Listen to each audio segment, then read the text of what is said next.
Here we have some cocoa pods. In the wild, they have this beautiful orange, yellow, green type colours as the pod. And then once they're dried out, they then dry out and have a sort of red, orangey type colour. And you can hear inside the cocoa beans. There's 2 harvests a year.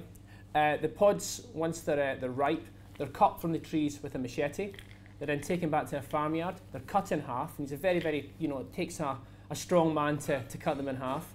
The beans are then scooped out, and then they're fermented in their own juices for around 3 to 4 days. Once they're fermented, the beans are then taken out and they're dried. This could take 10 to 12 days. They're then put into large 50-kilogram bags, big Hessian bags, and then they're transported mainly to Europe and the US, Japan, to make chocolate from. So once the beans come back to the factory where they'll be made into chocolate, firstly the beans are roasted, and then they're husked to remove the exterior, so you can see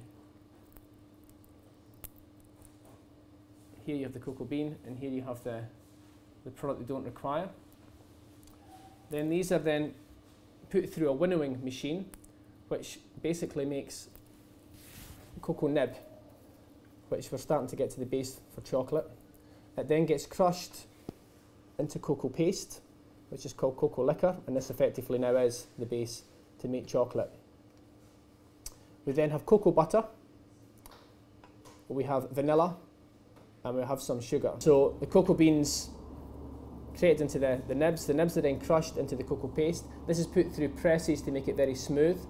It then goes into a machine where it's mixed with the cocoa butter, the sugar and the vanilla, and maybe pressed one more time, and then it will go into a machine called a conching machine.